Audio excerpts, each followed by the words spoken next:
hello, everybody. Hold on, we switch scenes. How you guys doing?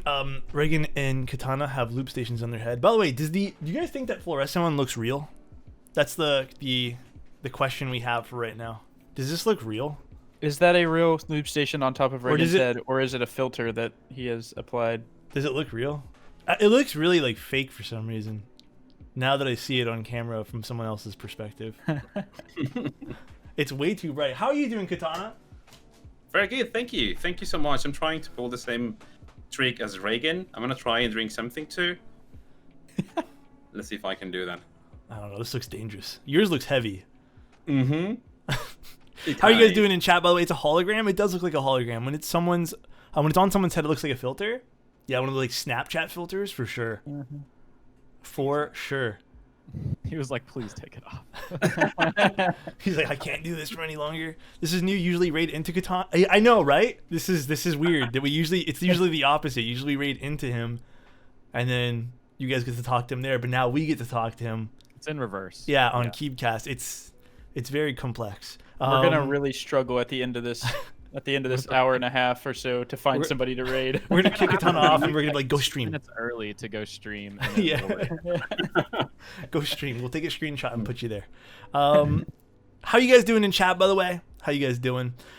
So Katana, you do keyboards, but you have a bit of a different twist. You do a different type of community or target a different type of community, being a community that you kind of grew into. Oh, thank you, dude. Which I think is really cool. Yes, it is. Yeah. Yeah, I mean, I don't know how many people in your chat does know that, but yeah, I'm one of the few streamers that does these, custom mechanical keyboards in Spanish. So we started actually a few months ago, very, very, very young, but it has been amazing. I mean, the ride so far has been so incredible. One of the best communities I have ever been in. Awesome. I mean, yeah, incredible. Yeah, which is good to hear. And it's one thing that, we've seen like obviously every Sunday, with the exception of last Sunday. We thought you'd notice. We're like, oh, we're not rating him this one Sunday. He's going to hate us. We see that and we love it, man. Like it's great. Cause like, obviously, I mean, I personally can speak like 2 words of French and a word and 3/4 of Italian. So it's cool to see some other people who maybe can't speak English or, aren't really into like the English scene stuff because they can't understand it. And they see it on your channel and they can understand it and want to be part of a community and have someone talk to them too, which is awesome. I think that's an amazing thing. Yeah, sometimes I get surprised because people usually don't.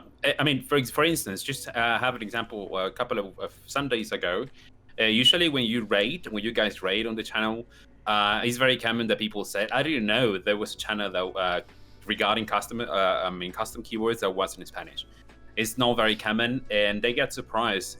It has happened the same with all the streamers, and it's very happy. I mean, I'm very glad to see people that actually start join the channel and get back later because they found something different. I mean, not different as it is, but I mean a different community, something more focused on the language because language and culture.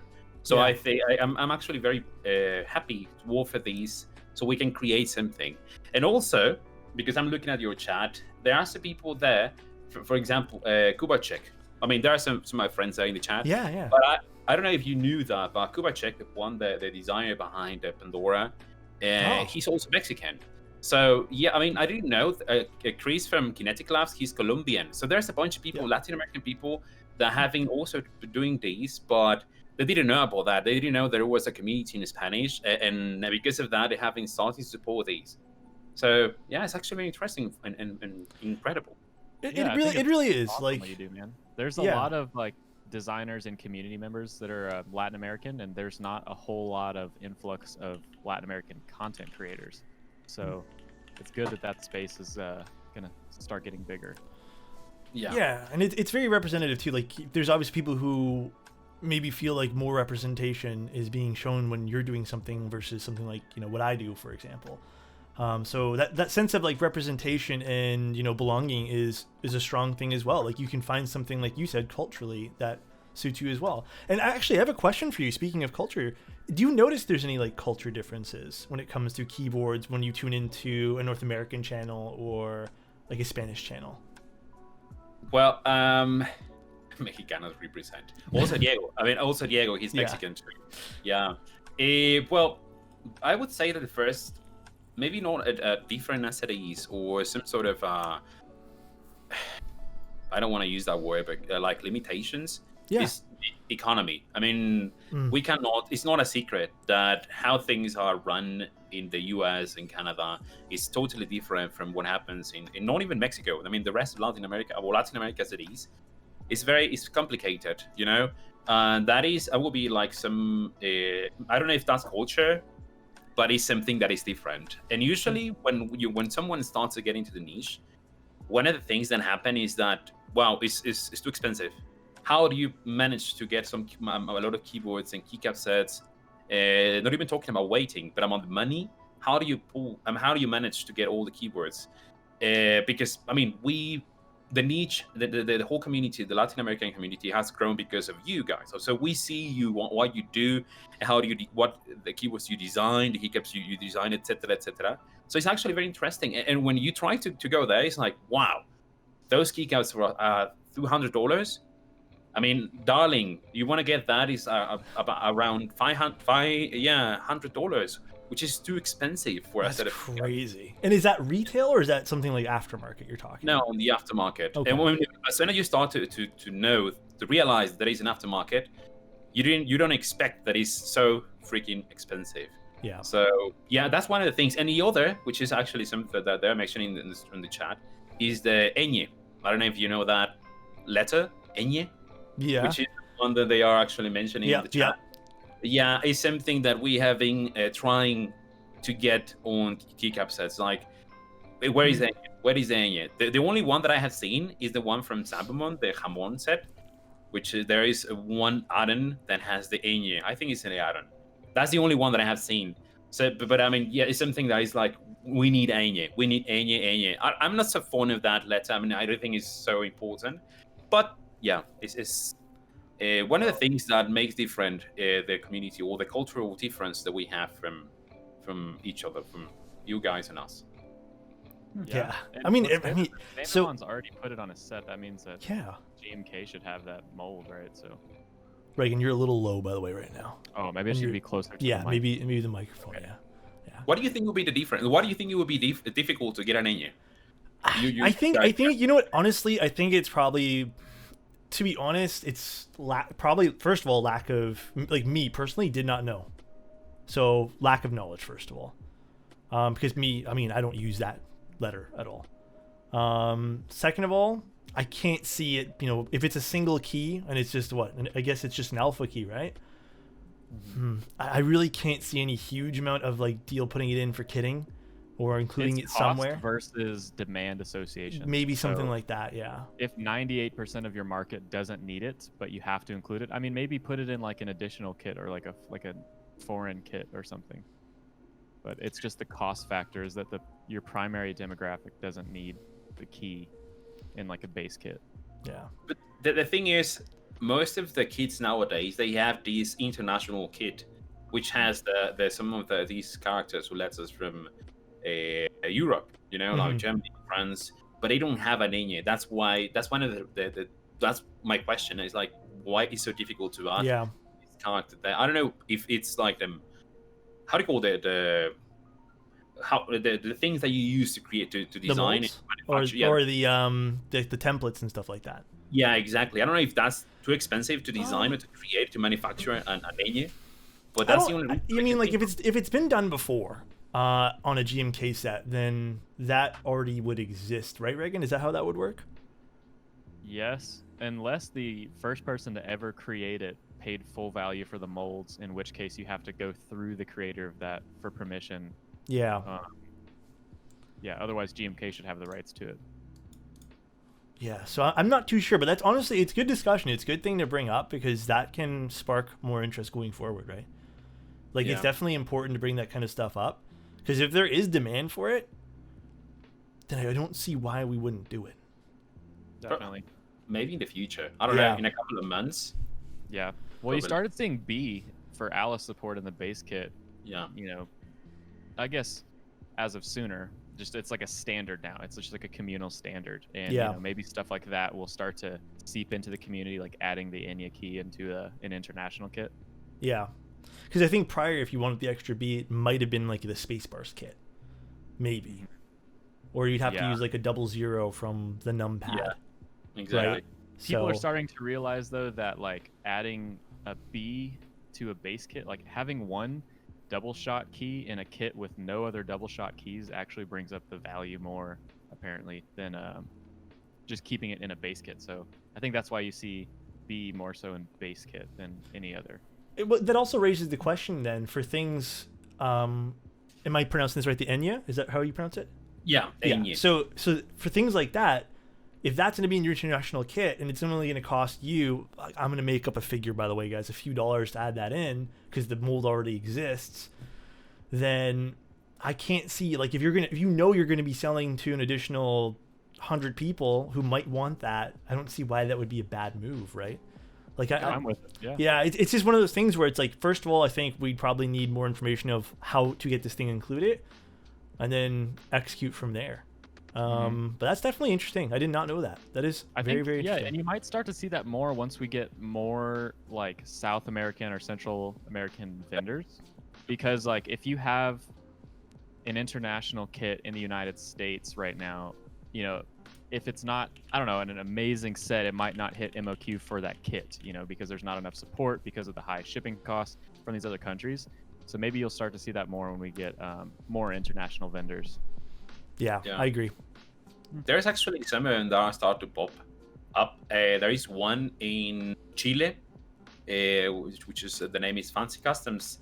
I would say those guys are the first ones that I have seen in Latin America. There is another one which is called Switch Club, but this guy is in Mexico, but he hasn't started running keycap sets because what you say is totally true. I mean, since we are actually very young, talking about the community and also the prices and waiting time. I mean, you know, those waiting like, I don't know, a year for a keycap set it's not easy to accept, you know, maybe to understand how it is, but to accept, to put your money there, it's like an investment, is difficult to understand and to accept. So for us, maybe it's going to take some time. Hopefully it will be.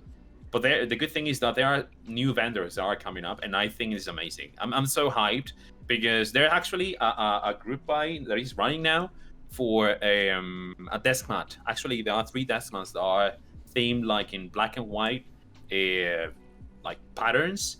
They're actually very nice, and this is run by a Mexican guy. I mean, a friend of mine that is on my Discord, and I don't know how is the MOQ and how it is running. I mean, how many units are having sold yet? But it's interesting. I mean, if this actually he managed to make this happen, but hopefully and probably this is going to lead to more and more. I mean, the community to start to trust in these ways and forms of buying and purchasing, because once again, a group buy is something that is not common. I mean, sometimes it's difficult to, even for me when I started doing these. I mean, what is a group buy? What is the difference between a pre-order and a group buy? Exactly.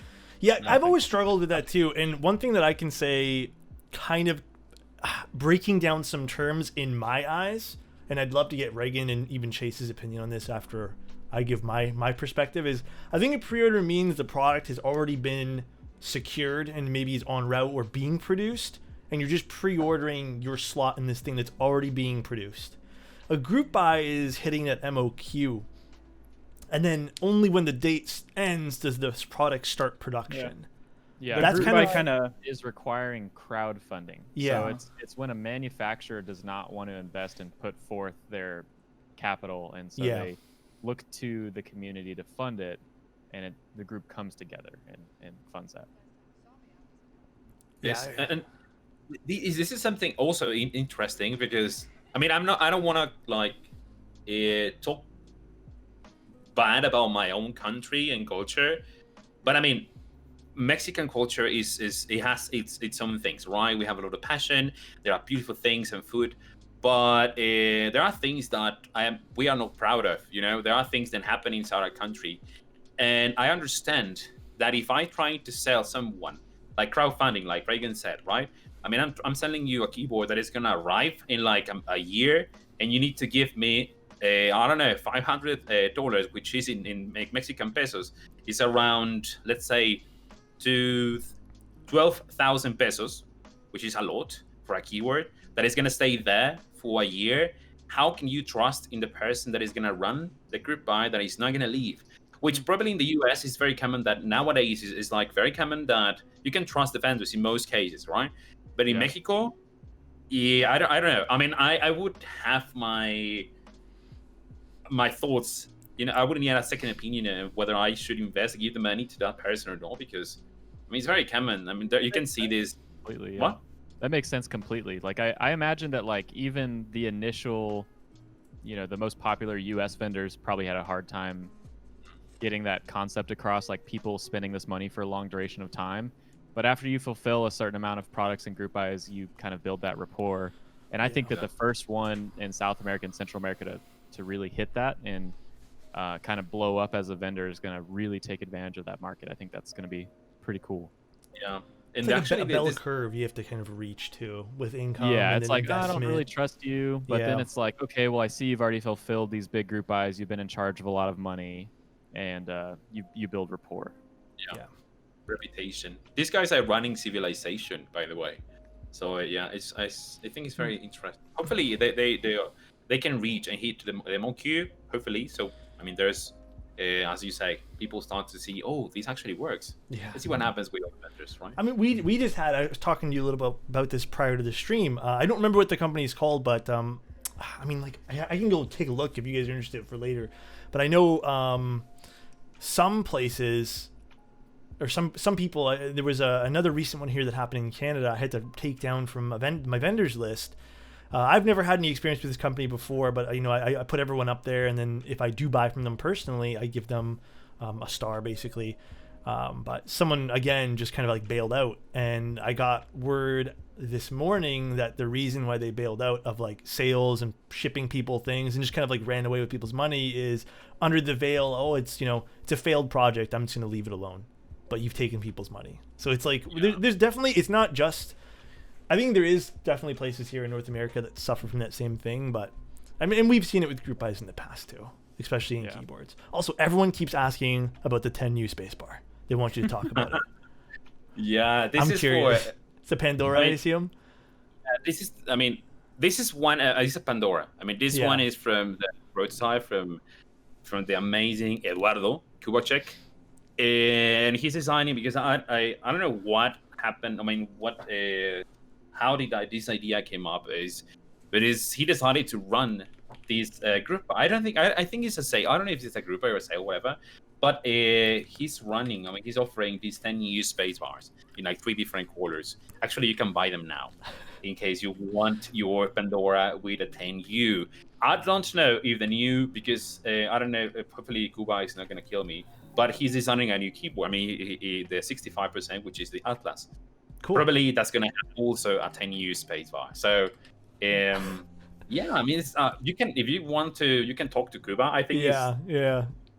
Man, people are saying we can go further at 12U, 15U. Can I ask a question? This is a legitimate question. Have you tried the 10U spacebar, first of all? No. He is going to send me one, like in a couple of days. I'm going to try one because I'm curious. He told me that it's actually very nice and sounds really. I was about to ask, like, how does that sound? Like, does it feel better? I mean, obviously you need a longer stabilizer, I assume, right? I guess that's how that works. Yeah, he's gonna also. I mean, I think he's a friend of his. He's running the board. I don't know how he managed to do that. But I mean, he says that by hand bend the wires for the stabilizer. So yeah, he's gonna offer the keycap. I mean, the space U, the 10U space bar, and also the stabilizer with the 10U wire. Hand bend. I don't know how he managed to pull that, but I want to try one. I want to see how it goes. Because yeah, I mean, it's an amazing idea. Something that, I mean, it's gonna sound like I'm sold, but I love the Pandora, and I think it's one of the things that to bring something different to the community, which is about 10U. I mean, how many times have you seen Never. a keyboard using a 10U? Is something that you don't see every day. So those details, I think they are very nice to try. Is something different. That's why I value this keyboard so much, and what Kuba is actually doing. It's definitely interesting. Like, I'd love to see how that sounds and feels, to see if it's truly something different and special. But man, like, the more I think about something like a spacebar that large, like, for me, even accepting a 7U spacebar into like my line of things, I'll be honest, I even think the 7U is like, I like the aesthetic of it. It's nice, but like, I just find more value in having more keys in the bottom row, I guess. So I don't know, like, it's all a personal preference thing. I think that's the beautiful thing about keyboards, is they're custom, they're personalized to how you want to. But man, that'd be tough, you know. That'd be tough for me to swallow. A 10, like, that'd be. I'll let you know as these arrive and my thoughts about these. I think they're gonna be nice. How are you liking the Pandora though? I mean, I love this keyboard, to be honest. I have also they send me. I have tried. I mean, you know the situation in Mexico, right? There's actually a question that I wanted to ask you too about the taxes and duties, because in Mexico there are kind of actually very complicated things. I mean, whatever comes to Mexico, we need to pay taxes, even if it's like the guys from Mode, they send me a Mode and they have to pay for the import taxes. Which I bet is not cheap, yeah. Yeah, they are not. They are actually very expensive. The guys from Mostagi, they send me a keyboard also, and I had to pay for the taxes.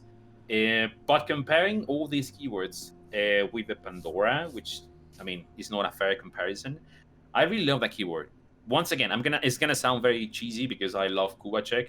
He's a very good friend of mine, but the keyboard is actually amazing. I mean, I only tried the aluminum one. I want to try the PZ and how it sounds, but the feel and how it looks and how it sounds. I mean, I'm in love with the keyboard. Yeah, for sure. Yeah. I mean, it does look nice. I have to admit, I do quite like the look of the Pandora. I think it's a very interesting looking keyboard for sure. But see, here's the thing. Alex, I actually go on. Sorry, Chase. I was gonna say, Alex, don't you have to deal with quite a few import taxes I was actually yourself going to too, ask right? you first, Yes. Chase. How do you guys in America have to deal with a lot of import taxes? Because I think me and Katana are kind of in the same boat with tons of At all. stupid Very charges. Yeah, we don't really have to here, and I mean, I think a lot of that is because I buy a lot of things from within the states, because we do have a lot of things here in the states when it comes, especially specifically this hobby. Very fortunate in that regard, but yeah, I don't know. Reagan, do you have any import taxes you ever have to cover for anything really? No. I will soon though. Once there are So, certain thresholds that once you hit, you do have to pay. Yeah. So just to let you guys know, here in Canada, I'm going to use a personal example of something I got hit with this week. So we had a bunch of mail get slowed down because there was a COVID outbreak in one of our Canada Post, which is our local postal, our Canadian postal, the most common one. So I just got everything that I was supposed to get for like the last 2 weeks yesterday, partial of everything. But as this was happening, I also got all my import tax fees come at the same time. So for example, I think on top of having to pay for all the product as well as higher cost in shipping, I think in total I spent an additional $300 to $400 just in brokerage fees off of probably, I'm going to say $1,000 worth of goods. And then also my Rama M65B just got shipped out, and I just got hit with the DHL duties for that. It's a little lower than I expected, but it was still $95. So an additional $95 on top of what I paid for the Rama. There's been times where, and it really depends, and there's ways around these things, but like UPS, whenever I get anything from UPS, I remember I got a keyboard. I bought it aftermarket. I think it cost me like $650, which isn't out of the realm of the norm for something on Mech Market. So $650 USD, which ended up being about, $850, $900 Canadian. That came in, and because DHL or UPS did like a thorough check, deemed it at $300 for a brokerage fee. So that's why when I tell you guys that I would love to do more stuff, me personally, but my goodness, those fees hit. Yeah. They hit hard. Like they slap you in the face. They wake you up. You know, they're like, hey, what's going on? The move will be just, I mean, like you'll save money on the import taxes if you just move. I mean, yeah. Forehead, dude, just move. I mean, that last instance, you're talking about like almost 50% at that point of the cost of the product. That's insane. Yeah. So the $300 was Canadian, so it was about 1/3. But yeah, it was expensive. Like that's why like this month alone, I'm just like, geez, man, I can't spend any more because I just paid all these import fees. And Katana, like I can't imagine it being any easier for you. No, I mean, do you know how much of the percentage you pay? That's the funny part. Brokerage fees are whatever they feel like. So I've had the same product get like a $30 brokerage fee, plus you have to pay your taxes, your provincial tax, which is 13%. Then sometimes it's like, the company's like, oh yeah, this time here it's going to be $65. So it really just depends. It's almost, it feels like criminal in a way. Because it's like, there should be standard. Alex. For us, we pay like 19% of the value, the total value of the product. But depending, I mean, if you want to import these by yourself, it's gonna be cheaper. I think that's the only amount that you pay. But since like couriers, I mean, shipping couriers like FedEx or DHL, UPS, they do this. I mean, they charge you with the import fees. I mean, how the people do things. I mean, the whole import thingy, and that's when they charge you even more. I mean, I've received a care package from Kinetic Labs from Chris, and the package, let's say it was valued like an X quantity, right? And when I had to pay that, I mean, I did the math in my head. I was like, well, it's gonna be like, I don't know, like 100 pesos, which is very cheap for us, right? Cheap. And when it arrived, the guy he told me, I mean, it's gonna be like X quantity. I was like, what? That's so. It was more than half of the price of the care package. And it was like, really? Is that so? I mean, there's nothing else you can do. I mean, if you don't want to pay that, it's okay. Then ship the bag to the border, and you have to find your means to import the products, which is gonna take much time. It's gonna take longer. Yeah, effort. It's very if you're receiving sponsored or free items, then you should be able to like receive it for free. So when you're filling out a customs form, it can be like a sample item, and so you would basically put the value it's worth to you, which since it's free should be 0. So you on any on any items that I ship to Alex, they're just not. There shouldn't be really any import fees. You know, anything that's like sponsored or like affiliate. Yeah, because so the way that some people view it as, and I'm not sure what the actual right way to do this, and that's where I'm going to kind of lean on Reagan, is if you're getting something that's like a gift, technically there's no value on it. But if you want to start insuring it, is when you have to put a value on it. If it gets lost and you know, it just depends what it's yeah. worth. So the moment you put any number even to insure something on there is when they go, well, this is now worth this amount of money. Exactly. So and this is usually what happens. But I mean, this is something that we have to deal with. Sadly, what I usually do is that I tell the people. I mean, from I don't know, let's say Reagan. If you're gonna send me something, please send that to a PO box that I have. It's easier for me to go and to make it easier, the whole import process, because sometimes it's very complicated. Yeah. It's very complicated. I try to make it easy for people. Yeah. But I mean, it's part of living in another country. And the saddest thing is that we need to pay taxes for any product that is over $50. 50. So, I mean, if you want to buy some, I don't know, like 70 creams or inks, you have to pay for the shipping, for the taxes, for the imports. Well, I think here in Canada, it's anything over, and correct me if I'm wrong, fellow Canadians, I think it's $20 Canadian, which is like maybe $2.4 US. I'm joking, by the way. It's probably like $15 US, but I think it's about $20 if in higher for Canada, because I've gotten taxed on $30 items before. Goodness. Yeah. So complicated.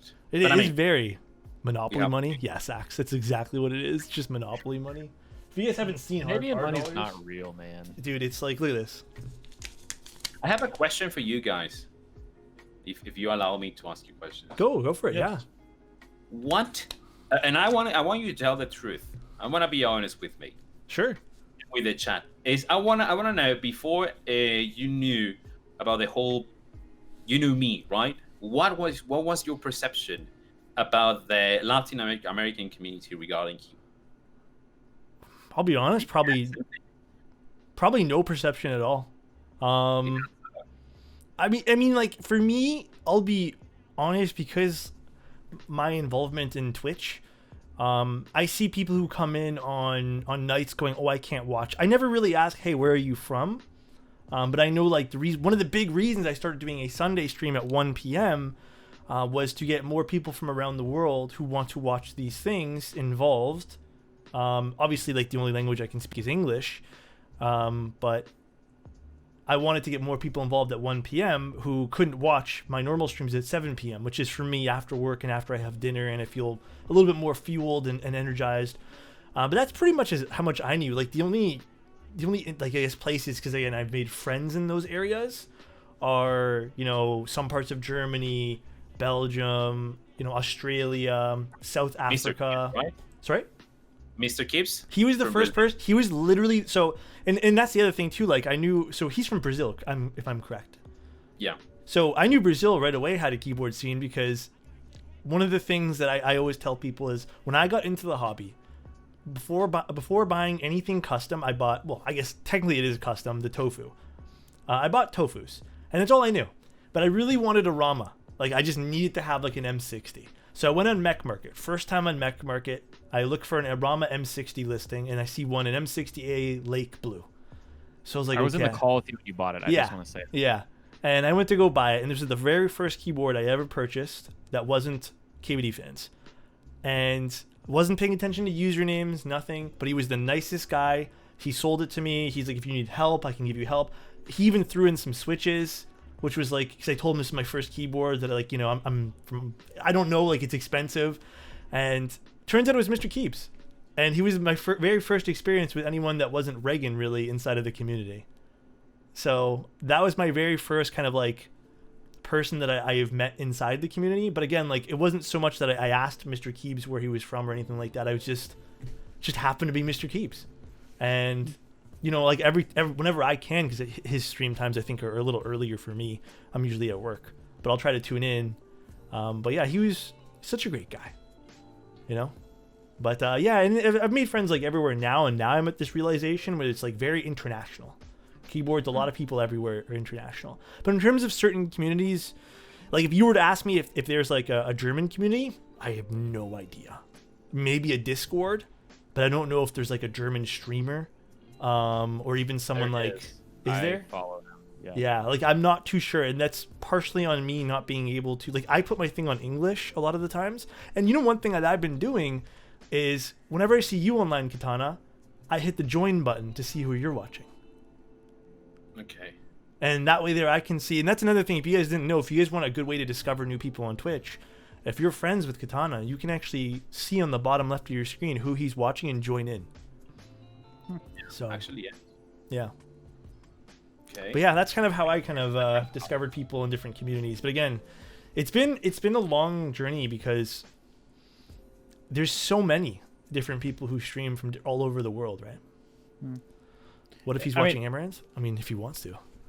Answering your question, I honestly, it wasn't like I didn't think it existed, like the Latin community. I knew nothing about it. And again, like touching on what Alex was saying, like I'm sure there's a lot of like regionalized communities within this scene, I guess, that I don't know if I'll ever know about unless there's somebody, like yourself kind of broadcasting a portion of that community on a platform like Twitch.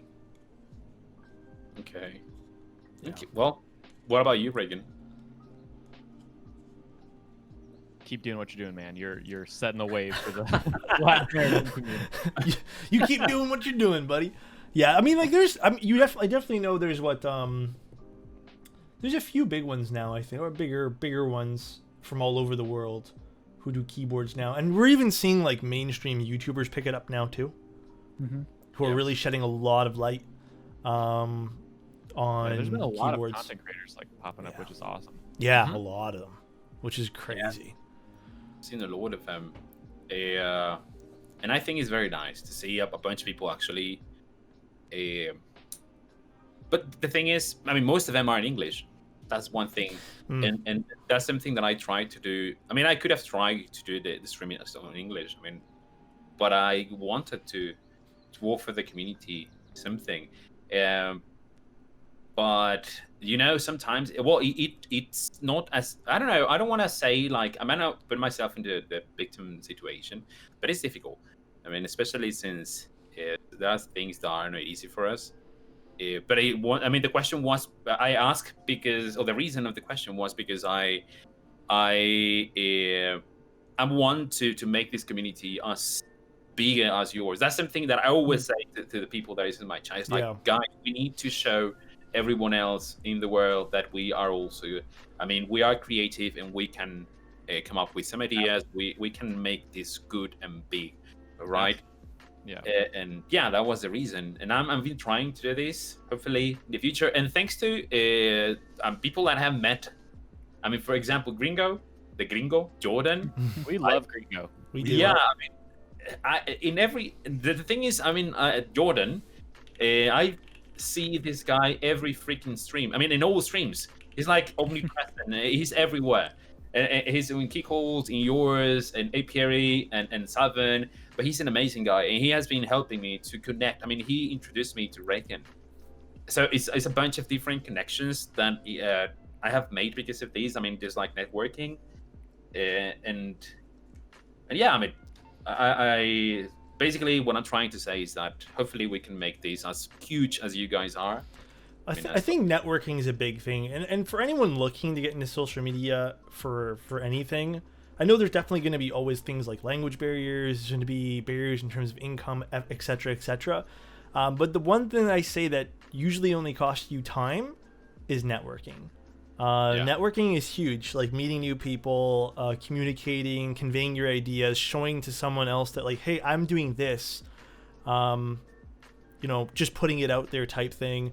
I was recently, and I asked you guys a while ago in chat what you guys thought of that app called Clubhouse, because Chase invited me to it, and I was like, I looked at this stupid app, I'm like, this is dumb. Like, I don't want to go. It's like I don't even know, what do you call it, Chase?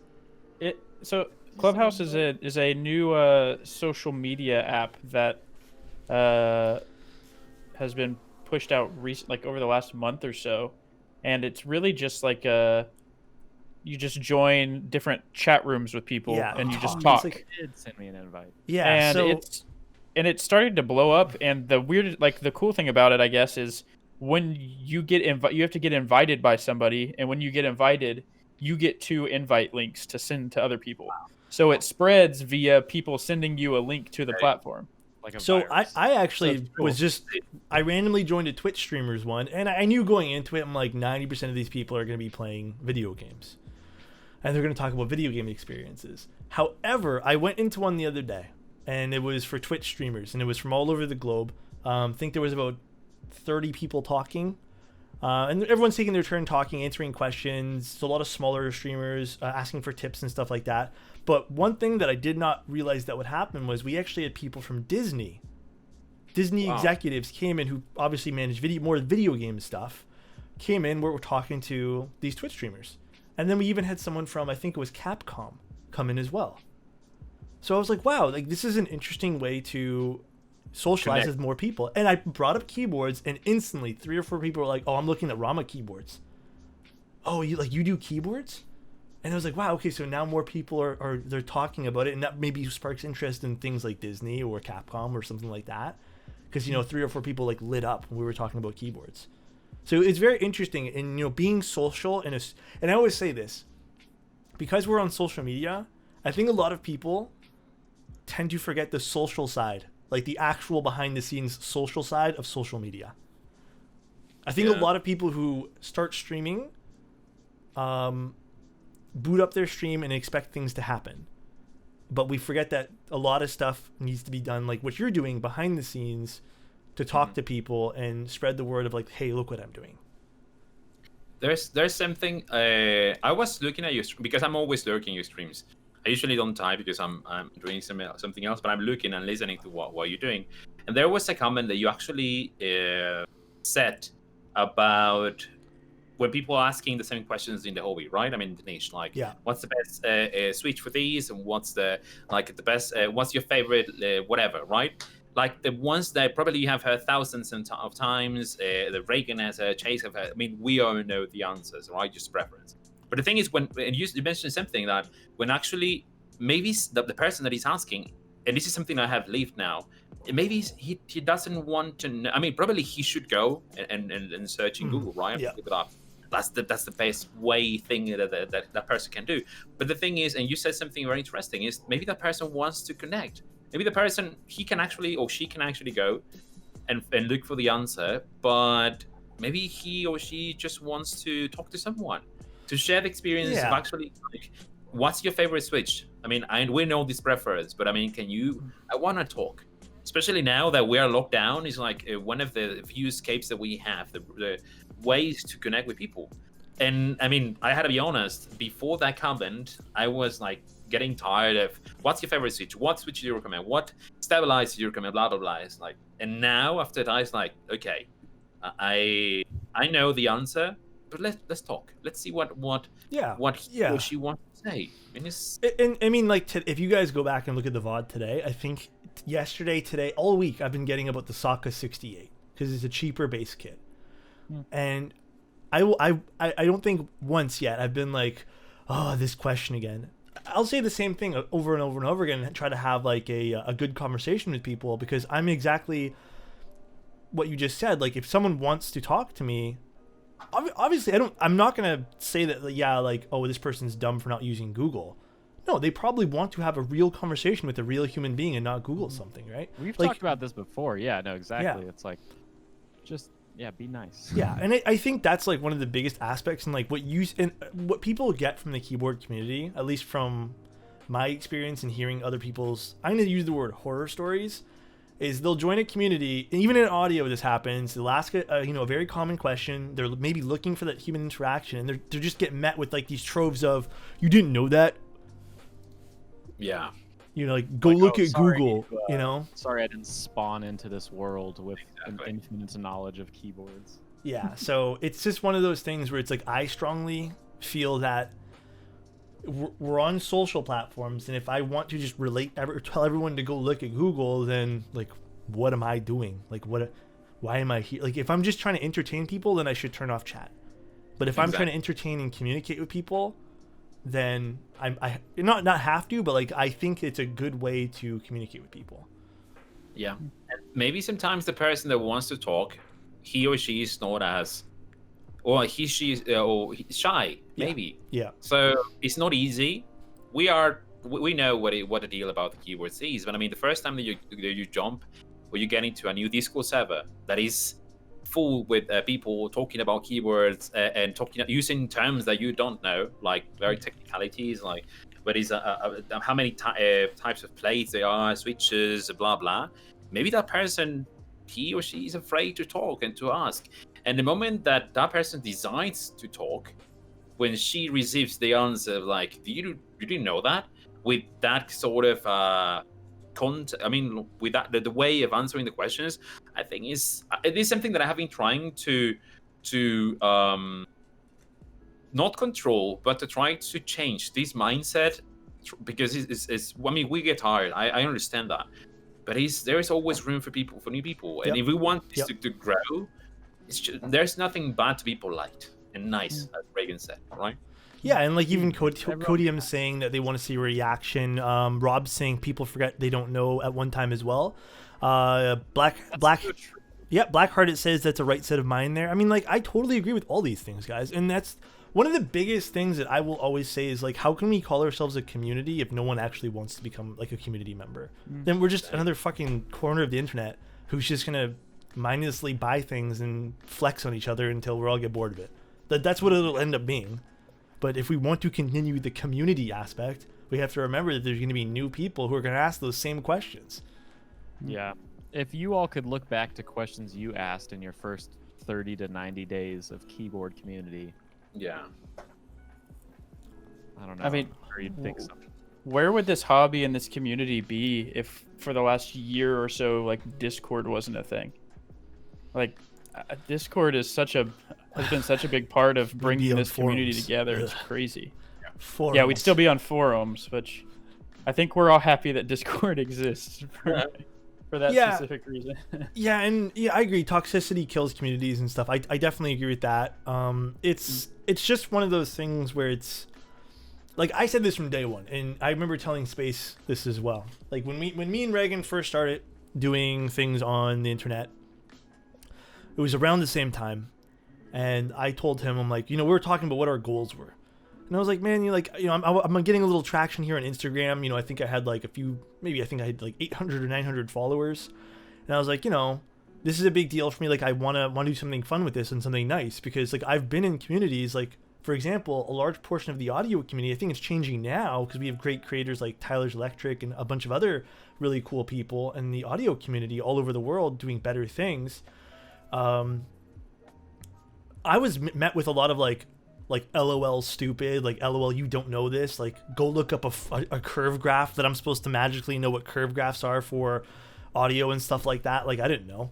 And when I was talking to Reagan, I said I want to make, at the time, and I was met with some criticism, a keyboard community, like even a Discord, where if people ask like the same question, like I'm willing to find a good way to answer it.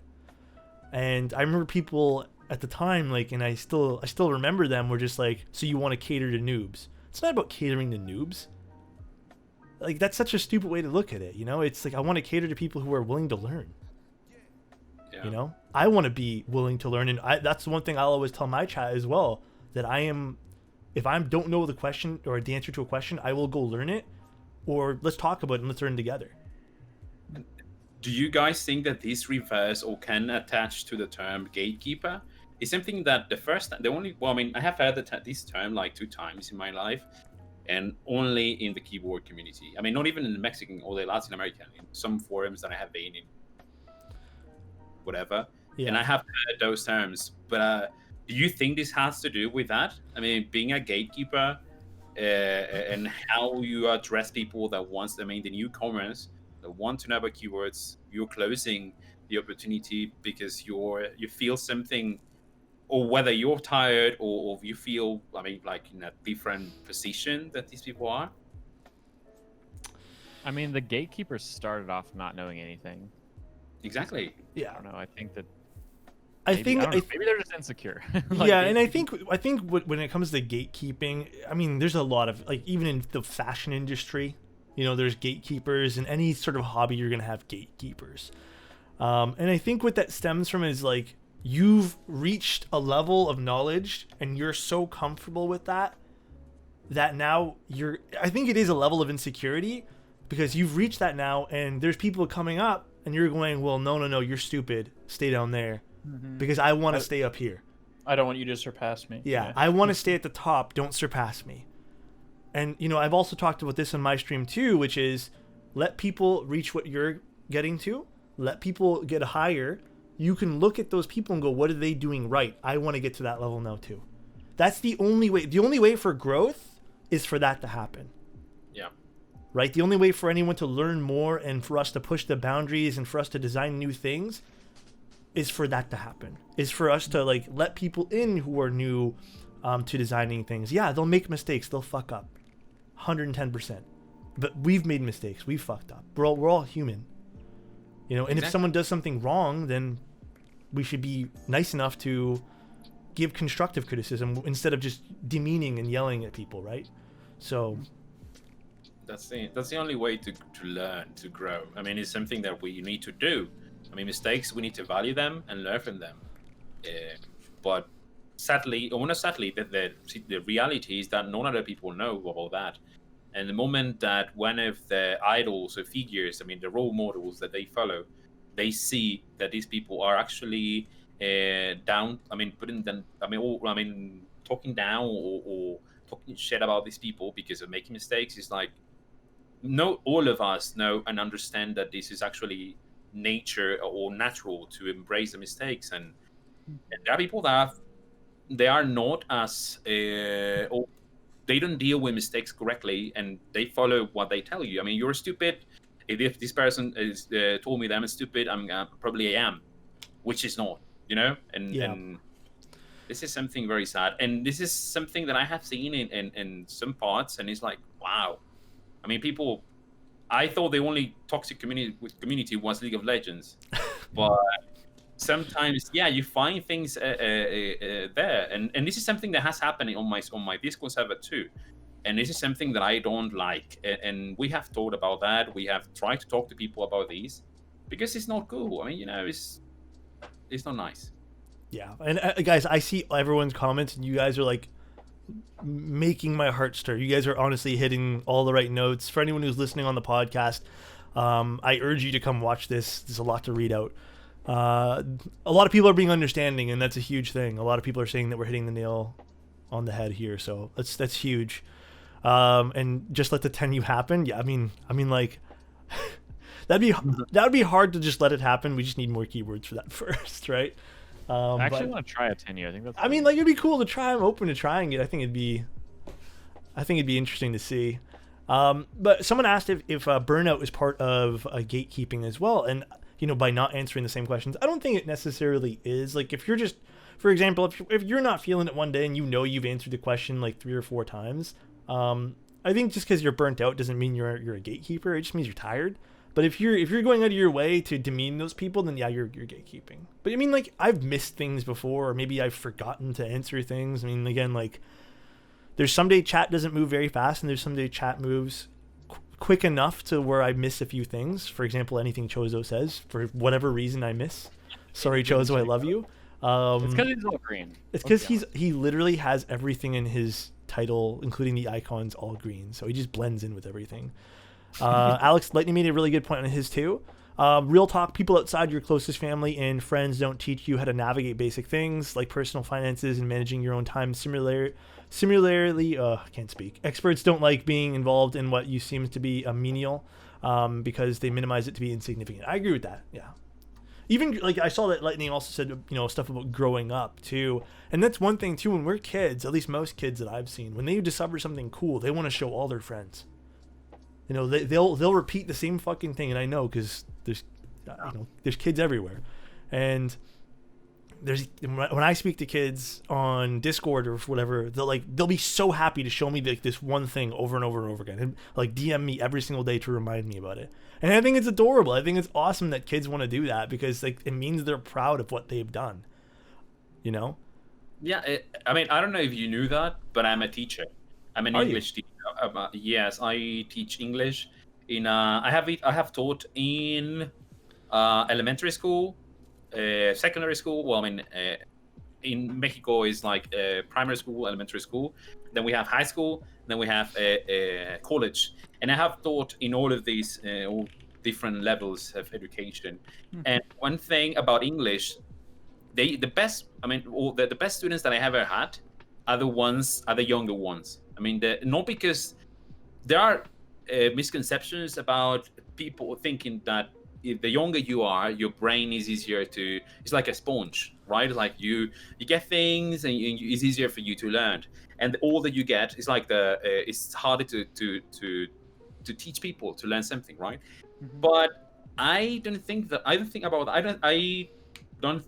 have the same opinion. I think it's because, as you said, kids, they like to do things. I mean, it's like they don't have social not boundaries, but limitations. They don't care what happens in the world. They just want to have fun. They just want to discover things. They just want to spend time with whatever. They want to touch and to smell and to listen, right? Because I think with kids, and sorry to interrupt, I want to touch base on this. I don't think there's like a status quo with little kids. Yeah. Exactly. Yeah.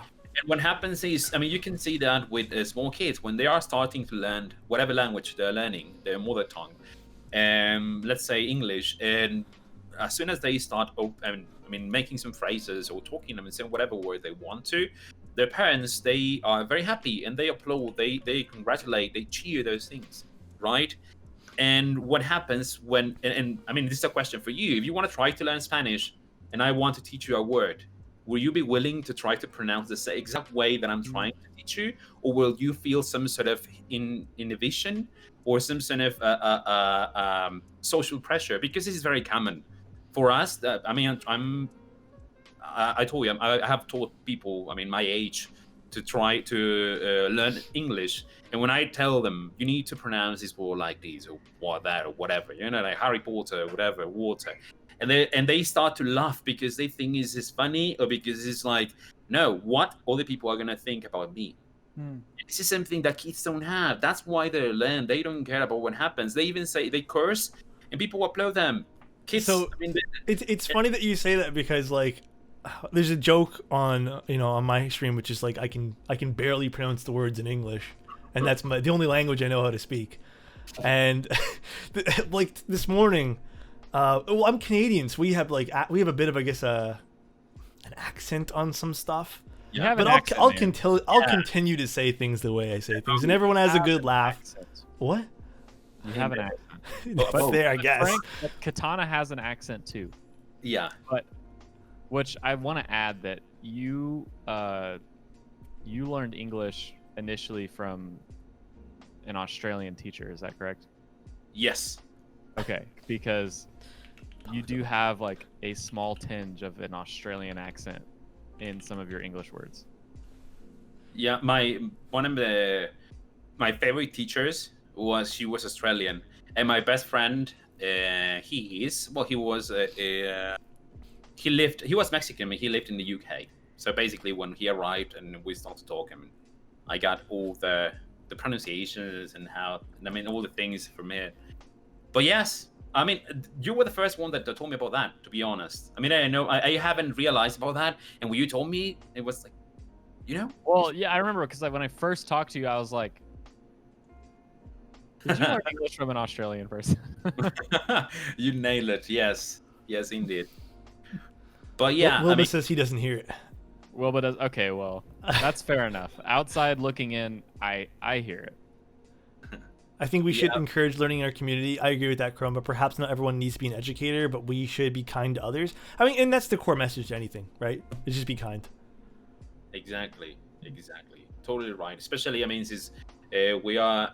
The worst thing that could happen is that if a new community like the Latin American community wants to grow as much as you are, I know people that are starting to design like keycap sets and to design keyboards, PCB, blah, blah, but they are afraid. And you know what happens, and it's very funny, is that they are afraid to post it on GeekHack.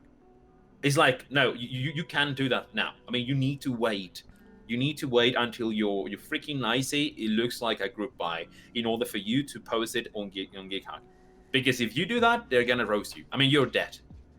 We are afraid of posting things in GeekHub because of how community has reached a point in which there is like, I mean, I don't want to say that, but for newcomers, it's like very difficult to have a mistake, right? I mean, if I have looked some other streams from other people, it's like, dude, I mean, maybe that person is new. You don't have to be that. I mean, I'll say it here too. Like, that's one of the big reasons that Apiary and I, like, we when we do our weekly group buy reviews, we're constantly letting people know that these are our opinions and we're allowed to not like something, but it doesn't mean it's inherently bad.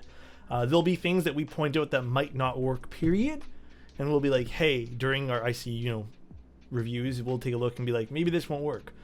For example, like if we saw that, I can't remember what the set's name is, but that dog set that came out recently. GMK Gregory? No, it wasn't Gregory. It was the other one from Infinity. Right? It was a PBT set. I don't remember what it was called, but it didn't have like a numpad. So we thought, okay, maybe it'll have the numpad in the final, and it didn't. So we were just kind of like blown away because like, what if someone wants to use this set for a whole thing? There's things like with other I think GMK Honor didn't even have a numpad at 9009 also didn't have one. I mean, if you can buy but at all. Doggy. Yeah. I mean, like, it didn't have one at all. But we were just kind of like blown away because like it's interesting. But there are there is the toxic side of looking at interest checks and just shitting on it and then just and twisting your own opinion into kind of like this validation check, Yeah. right? So and I don't know, and like what you're saying too, the term interest check has been evolving rapidly. So now there's this weird understanding of people having to having that term, right? So I agree with that. And you know what's the thing that I'm worried about? I mean, it's gonna sound like very cheesy, but you guys, me, Teja, Apiary, Minterly, all the streamers that we are giving our face, or I mean, we are the people that all the people follow, right? And by having us, you know, giving shit on all their people, I mean, on the interest check, they're all people that are gonna follow what we say. Yes. I mean, even though they need to have they need to have their own opinion, they need to be critical about how they think, etc., etc. Is some of them, they are gonna follow exactly what you say because you said that, because you're popular, because you are Alex Sotos, and this is what you do, and you're amazing, and I need to follow what you say, and they are gonna do that. They don't even care if they don't want to create an opinion because you have your opinion. And this is something that is as Cubas, it's a responsibility that we have. I mean, it seems that we have a lot of keywords and we are famous, blah, blah, but we have a responsibility towards the people that follow us. So it's not as easy as just, giving shit to people because we want to. We are shaping the community in a way that is irresponsible to behave that way. I mean, that's my opinion, at least. I agree with that completely, and you know, to go back to like, that's why Apiary and I do that, and even during my streams, like we're constantly bringing up like, these are our opinions. We'd love for you to shape your own opinion on stuff.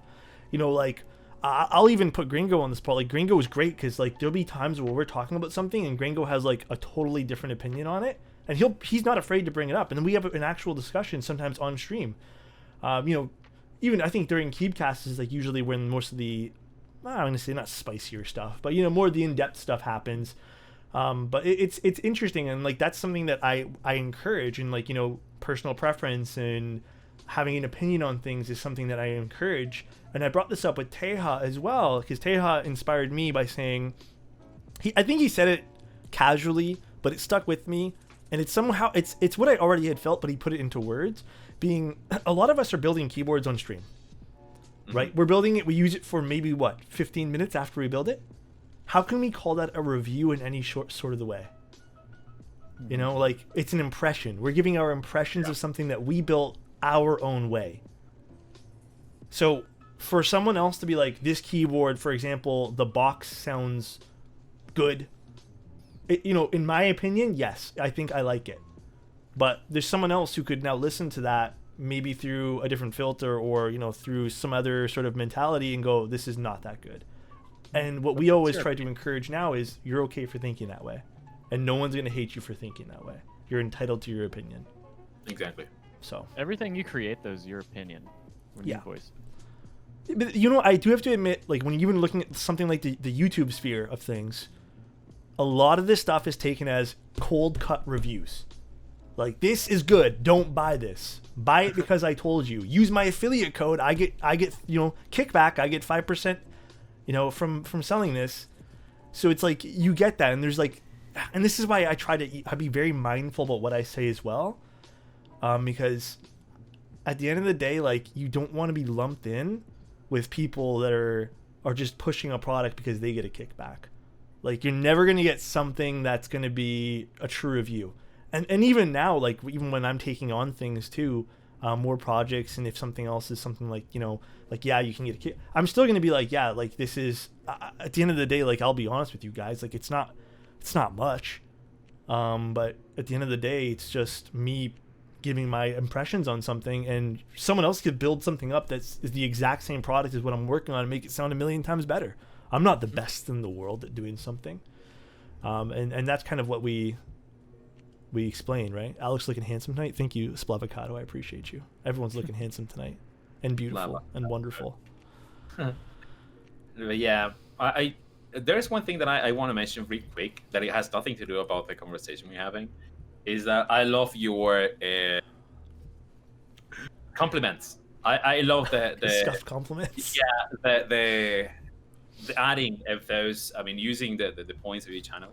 to give compliments. I love those things. I mean, those are the things that I love about your stream, and this is usually what I'm looking at new streamers is like something different from what everyone else does. Because I mean, now how many streamers, keyboard streamers are? I mean, in English, in the English community, in the English speaking community, how many streamers are? Like I don't know, 20, 25, and they all have the same cameras. I mean, the overhead camera. They all have like the same approach to the design and the production.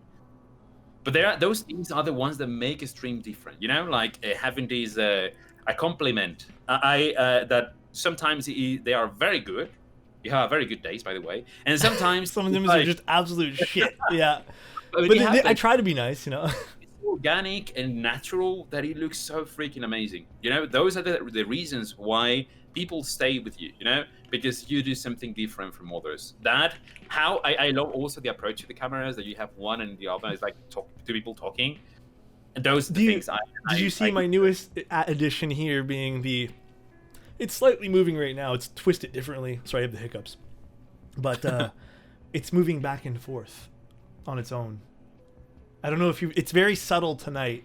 And if you'd like, I can show you afterwards. But it's moving back and forth on its own. It's actually moving forward and backwards. But that's one of the new things I added, which gives it a little bit more like depth and stuff like that. So it's nice. I haven't seen that, but it's very nice. I mean, it had nothing to do with the conversation, but I had to say that. Yeah, I mean, I appreciate you, man. Thank you. Hold my camera the whole time and just that also looks nice. I love the creativity. People being creative is amazing. It's something that we need to value more, to be honest. Yeah, and I think too, like when people are looking at, you know, getting into keyboard streams, like I had a question today saying like, how do I afford to become a keyboard streamer? And I think if that question needs to be asked, I think it needs to be like, whoa, slow down. If you're asking these financial questions right away, instead of just jumping into it and building things and doing what you love, I just want to be cautious that no one's jumping in this thinking they're going to be making like X amount of dollars and can like fuel this new passion or career, because it's not easy like that. Like there's no one giving like $1,000 handouts, because like, even if you want to do one keyboard build a week, let's just say one keyboard build every 2 weeks, you're gonna need, you know, even if you're doing KBD fans, which is a little bit more on the entry level side of stuff, it's still $300 or $400 a week if you want to do one a week. So that's still expensive if you can't get clients, which it's very hard to because COVID. Not everyone wants to ship out their stuff for people to build. Yeah, and the saturation of keyboard streamers popping up. Yeah, like it's tough, and like the last thing I want anyone to do is start jumping into things and, you know, making bad financial decisions because they want to reach for something. It's not saying don't do it. It's just I don't want anyone to go broke doing it. Just like when I see a lot of people asking me about expensive camera gear right off the get-go too. You know, having a nice camera is beautiful. It looks great. But at the end of the day, like it's your personality, it's your content, it's what you bring to the table, not your camera gear. You can make a stream off camera gears, but that's a totally different beast. You know, you can make a stream off of cool effects, but Katana, did you start streaming because of keyboards, or was streaming something you were doing and then you started streaming keyboard stuff? I started playing video games. Okay. Yeah. To be honest, I don't even have 1 year in Twitch. I started around March or April, I can't remember, last year because of whole COVID pandemic situation. Yeah. But I started playing horror video games. I love horror, whatever has to do with horror. Oh, we're gonna get along even better. No, I mean, I watch every freaking movie, every horror movie that is released, and I love to get scared. So I don't know. The last video game that I played that has horror was about, horror video game. It was this Visage. I don't know if you know about that. Yeah, dude, I'm like the worst when it comes to scary things. Like, I've left theaters because I'm. Oh my God. Reagan, don't judge me. Alex and Chase haven't played Phasmophobia or like. I have it now, Reagan. I played it twice. It's not scary. with me. Who are you playing with? Who are you playing with? All right. I don't remember who, but it was scary. Betrayal. Well, play with me. It's not gonna be less scary playing. It's a scary game. Well, yeah, but we'll be in it together. Okay. So you were streaming video games and stuff. So how did you, I guess, when and how did you start transitioning to keyboard stuff more? It was because I tried. There was no one else at the moment. I think the first streamers that I watched was Alex, Teja, and Minterly. Those are the three that I started watching, and I got I fell in love with how I mean everything that they did. So it was I need to try that, and I bought a drop alt. Yes, that was my first custom mechanical keyboard, and the first switches that I bought were some Zelios, yeah, and I did one on my stream, and I like 20 viewers, which was totally amazing compared to the 5 viewers that I had when I used to play horror games. Wow, I mean, the community is nice. People arrived, they talked to me, and we had fun. It was nice. So in the end, that's why I decided to do that. And then I realized that the community wasn't that big. I saw an opportunity. I wanted the community to grow, and that's why I decided to go for that. The good thing, and I gotta be honest with you, I got to be very honest with the people because it's a very common question that I get asked, is how do I get money to buy all my gear? I mean, my camera, microphone. I mean, which to be honest is not as cheap. I mean, and it's because what I do. I mean, I live well, you know. But in a different situation in Mexico is difficult. That is one thing that we need to be aware. In Mexico and Latin America, it's very complicated. There are countries in Latin America which are in a very difficult situation regarding economy, and that's why I did that. And I have seen new people trying to jump. I mean, new Spanish streamers regarding custom mechanical keyboards, and they are trying to do good, but they not overwhelmed, but they get like frustrated because they don't reach a very good amount of keyboards. I mean, if in the United States and Canada it's difficult to get like commissions for people, imagine here where I am. It's like I'm begging people, please give me your keyboard to build that. I have built my keyboard like 5 freaking times, like with different features. I moved that because I need content. I need to be clever. I have invited people to the stream for interview.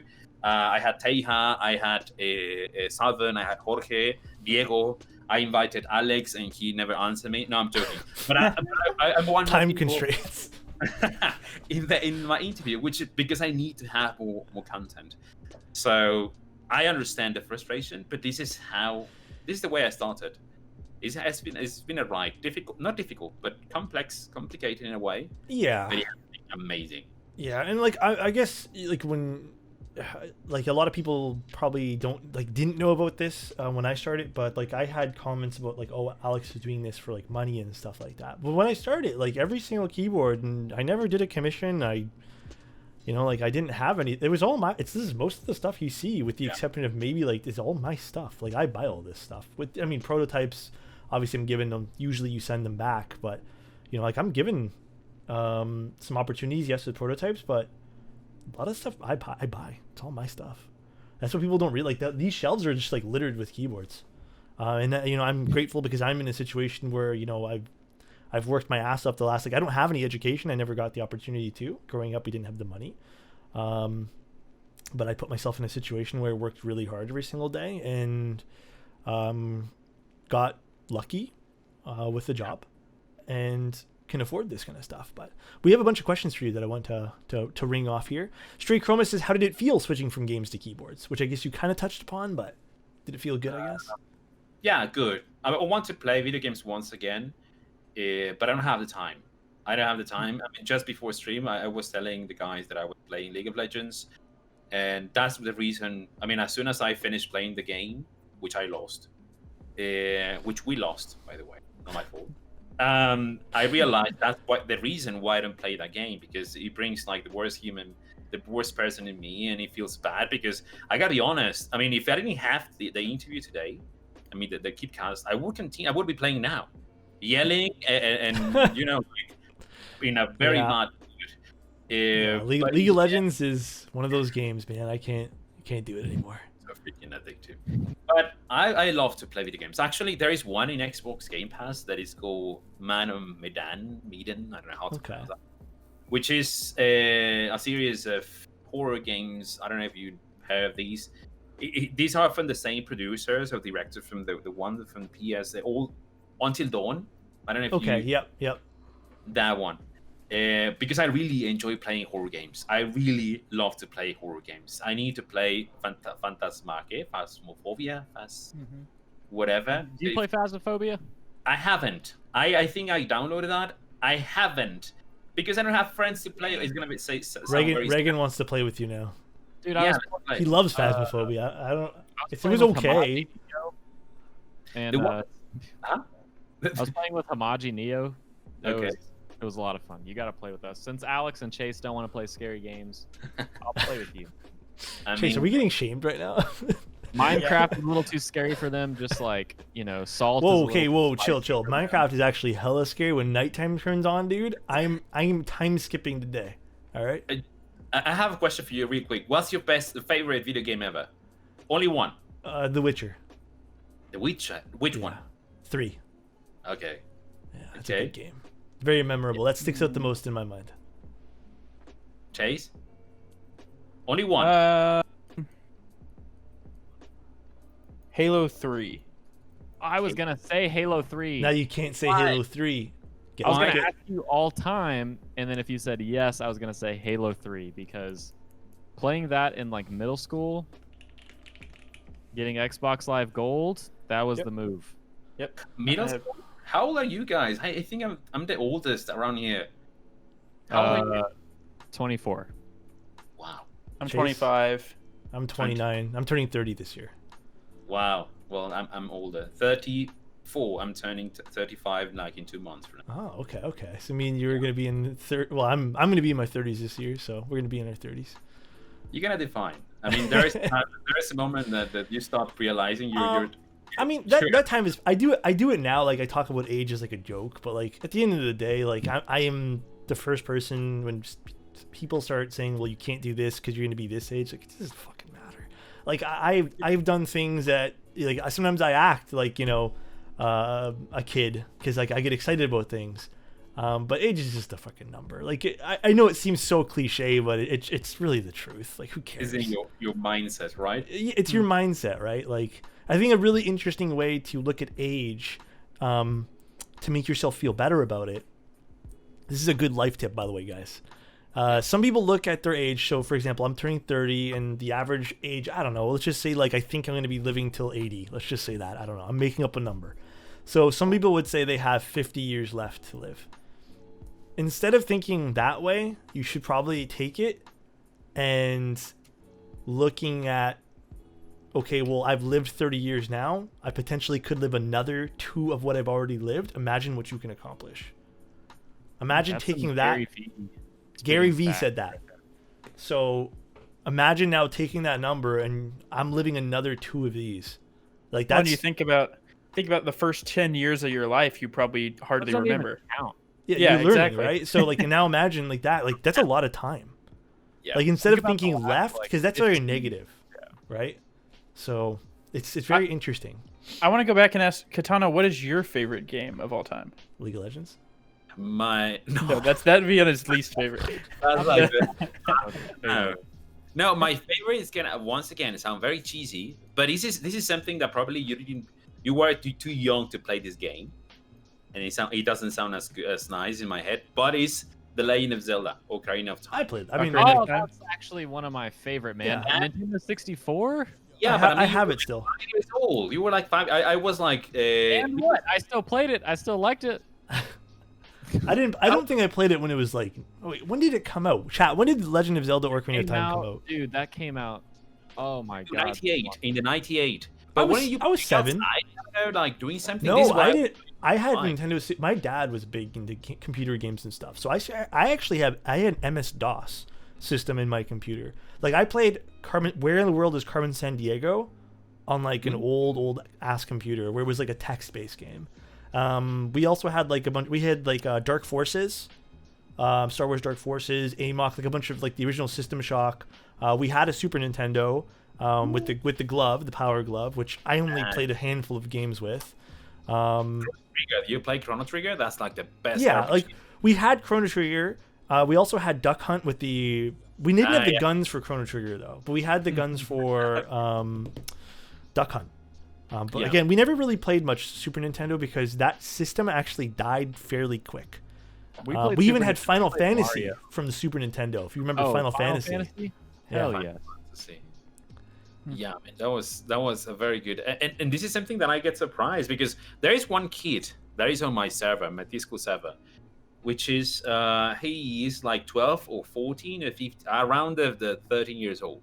I didn't know about that. And I get surprised because, to be fair and square, when I was his age, when I was 15 or 14, I didn't have the chance to talk to people like 35. These guys to me at that age were like, I mean, like boomers, or I mean, this is how this is the nickname that he has for me. But it's just, I mean, sometimes I don't get that until it's like and there are more kids like that. So it's like, wow. I mean, how are your parents allowing you to be on a Discord, which you have a lot of people that you don't know, you're too young? But I don't know, what do you think about that? That's why I was surprised when Reagan said that he was playing at 5 years old, Legend of Zelda. I don't know how you get the game, because I mean the whole game as it is, and how it's an RPG. RPG is not like Super Mario that you need to jump and just, I mean, like a platform. I mean, you need to go and find things. To defend myself, I had a friend who was a neighbor. So I was 6 or 7, and I had a friend who was probably like 10 or 11, and I think I spent maybe like 5 months just going over to his house and watching him play the Ocarina of Time. But I mean, I played with him sometimes too, but I bought it on Nintendo 3DS like a long time ago, like 8 years ago or 9 years ago, and replayed the whole game, and it was so much fun. Yeah, the old games were really fun. Like one thing that we used to do too is because we didn't have a lot of money to buy. At one point, like, we didn't have a lot of money to buy games, and we had won a PlayStation 1 from a competition, and the only game I had for it was a demo disc. Oh. And I'd play, if you remember, a game called Bloody Roar. Yeah. And even the God, I cannot remember the name of this. Gex, I think it was, the little gecko. Yeah. We'd play that, like the demo, on repeat. Lara Croft, Tomb Raider, we'd play that on repeat. And actually, sorry, Gringo corrected me. I'm thinking Chrono Trigger is that one at the arcades with the 2 guns where you click down on the shield. No. Which one's that called? That's the one I had on the PlayStation 1. That was Chrono something. Wasn't it still Chrono? I don't know. Which one was that, guys? Like, you're at the arcade. Like, I think there's like, it's like on number 34 by now. Was it Time something? Time Chrono or something like that? Time Crisis. I'm thinking Chrono Crisis, yeah. Time Crisis was that. Time Crisis I had on PlayStation 2 with the 2 guns, and that was like the best game ever. The demo disc for PlayStation 1 was awesome. Dude, the demo disc was like, I remember going to the libraries, and you'd buy a magazine for $10 and you get a demo disc, and that would be like, you'd play that for ages. I remember playing Ratchet and Clank demos, and then those games were so good when I was a kid, but those games aren't that good anymore, sadly. But they were really good. I mean, like, people, I remember playing the original Deus Ex, and you'd be shot in the leg and your character would walk slowly, and I'm like, this is mind-blowing. Or you'd get shot in both your legs in Deus Ex and you wouldn't be able to walk, and your character would be like on the fucking floor, and you'd be like dragging yourself. And this was like an old game. Deus Ex was amazing. Yeah. Fear was really good too, Hooligan. That's when I was like okay with scary games. Now I fuck scary games. Well, I actually have not scrolled down from some questions, so I just quickly want to rattle some of these off. What's a good place to start for finding good cost/benefit cameras? I can't afford one. I'll answer this one here. Vorge, honestly, A6000. You can get it used with a kit lens. It costs under $500. Get yourself a little crappy $15 powered battery, the dummy battery, and you're good to go. And you get yourself some sort of capture card that's not an Elgato one that costs half the camera. Don't get an Elgato. Yeah. Someone said you have a wonderful accent. Thank you. No questions, just love. We love you, Katana. That's what Gringo said. Keep up the great work and keep being you. Katana is what's the best part about making keyboards for yourself? I would say like putting keycaps. You like keycaps? Yeah, them on. I love a soldering. I think is very relaxing. But like the last part of the build, when you put all the keycaps in your keyboard, it's like when you see that it's already there. It's like, I don't know, it's so pleasing that it looks very nice. If I had to choose one of the stages of building, I would say that one, maybe soldering, about between the two of them, because I can smell the fumes. Nah, I'm joking. No, because it's very relaxing. To be honest, it's very relaxing. I think for me, I'm in the same aspect. Like when you're getting to match everything, I like the planning process. The one? The planning process of doing a build. Yeah. So like even today's build, you can kind of see it on the camera underneath Katana over here. But these actually have pink switches inside of it, and it's just like this white and pink build. And I thought it was so much fun, and I rarely get to do this because sometimes it's just what I have on hand, or it's like Accessorizing. Sorry? Yeah. Yeah, accessorizing. Yeah, it's very much like that, where it's like, or sometimes you love a switch, but it's not the colors you need at all, so you're just kind of forced to use it. But today I got to do it, and I was like, man, this looks really, and it's exactly what I wanted with this particular build too. So I'm like, this is great. This is fantastic. And you know what happens to me also, that when I enter a group buy, the moment it's like waiting for the item or the product to arrive. The whole process before building, I think, it plays a huge role on me building keywords rather than having the keywords there. It's like, wow. I mean, it's I can wait. As soon as I get the notification that the FedEx guy is arriving today, it's like Christmas for me. It's like, whoa, yes, I can wait for this guy. I even know the name of the guy. His name is Joaquin, by the way. So I mean, we're good friends now, because it's like, dude, please tell me when you're here, and I just go running. I mean, down the stairs, because I want to have the keywords. The whole process, opening, unboxing the keywords. Those things, I think, they play a huge role in why I do this. Yeah, it's fun. Like for me, the keyboards are great, and I always tell people this. But like I actually, there was a comment before about making personal time into keyboard building and streaming in particular. And for me, like why I do this isn't so much the keyboards. Like I like building, I love it. It's very hands-on. I've always liked hands-on things. But like even last night, like I just randomly went live to just chatting while doing some like keyboard chores. It wasn't even so much about doing chores. I just like talking to people. I've always been a big talker.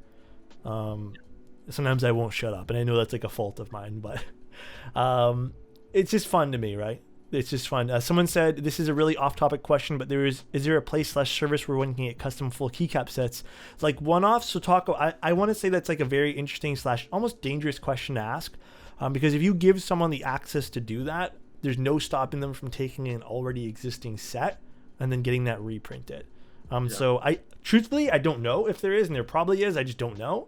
But it's just one of those things where I wouldn't know, nor would I recommend, because it does pose like a risk to designers as well. Not a bad question though. Not a bad question. Just letting you know, like my thoughts. I think on like OmniType has a service if you want to get like a small run of keycaps privately done. Is that so? Yeah, but it depends on the colors, so you'll have to buy out the minimum order quantity. It's like, I think it's 100 if you use stock GMK colors, and then 250 if you use custom colors. Okay. But you just skip the IC and just go with it. Keycaps. Yep. Oh, nice. Didn't know about that. Mail days are the best days. They are best days, dude. Witness me, senpai. Kuba, how you doing, my guy? I remember seeing the game Dark Cloud. I don't remember which one it was. Dark Cloud 2 and Dark Cloud. I mean, I think Dark Cloud 2 is better, but Dark Cloud is a lot of fun. Perfect Dark for Nintendo 64 was a lot of fun. I love Perfect Dark. GoldenEye, yes. Throwing Odd Jobs hat at people, one-shotting people with Odd Jobs hat, getting everyone in your house pissed at you because you use Odd Job. It was the one that the small guy that yeah. You know what other game which no one talks about anymore, but I want to talk about, is Turok. That's the one that I was gonna say. Turok was really good. Like I'm remembering it now. Like playing with my brothers, we'd play multiplayer and play Turok. It was the dinosaur game. If you guys don't remember which one that was. Mm-hmm. That and Banjo-Kazooie and Banjo-Tooie were really fun. Those are great games. Man, I also grew up playing a lot of Crash Bandicoot and stuff like that. But again, I think there's like a 10-year gap between like me and Katana, and then like a 5-year gap between me and Alec. And I understand, like in the span of 5 years and in the span of 10 years, video games change and come out at a very rapid rate. So like what you guys grew up playing and what I grew up playing are gonna be very different things. The one thing that stuck over the years though is the whole "Can It Run Crisis" meme, and I love it. I love that meme still exists because Crisis is still a beautiful looking game. Have you guys seen the Barnob? Which one's that one there? Barnob 65? I'll be honest, and I don't know about you, Katana. Like, there's so many interest checks and group buys. Like, I can't even keep up sometimes. If you guys have really cool stuff, if you guys type in ! Submit, Marcy and I will review them on Thursday and take a look and give you guys our thoughts on them. So we can always take a look at it, and talk about it live on stream with everybody. General question as for horror games. Okay, this is going to be specifically for Space and Katana. Have you played Shadow Man games? I don't know what that is. Have you guys played Shadow Man? I think yes. If that's the one that he's referring to, is the one from it's from Acclaim, which was a studio closed a while ago. I don't know if that's the one that he's mentioning, but I mean, he was like a voodoo something that it was. He killed people, I don't know if that's the one, but that's the one that came to my mind. But yes, that one. Yeah, it was a good one. It was from the Nintendo 64, like ages ago. Wow, so many things coming to my mind now. I love Resident Evil. Resident Evil was amazing. Resident Evil games are great. I think the one game that always sticks out in my mind too, from when I was a kid, is Legend of Dragoon. It was like a Final Fantasy type game. It had like 4 or 5 CDs. The Legend of Dragoon. If anyone remembers in chat, I don't know what I'll do, but I'll just give you an imaginary high five. Yes, Gringo does. High five for Gringo. There you go. No, I don't know that.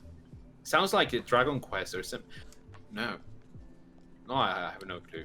It was such an interesting game. Like, I remember playing it like 3 or 4 times just because I wanted to, like, I loved the feeling of finishing one of the CDs. And if you guys remember, there was limitations on how much data was on its CD, right? So you'd have to swap the CD. It'd be like, enter CD number 2. I remember all that. Well, one quick question for the 3 of you. Sure.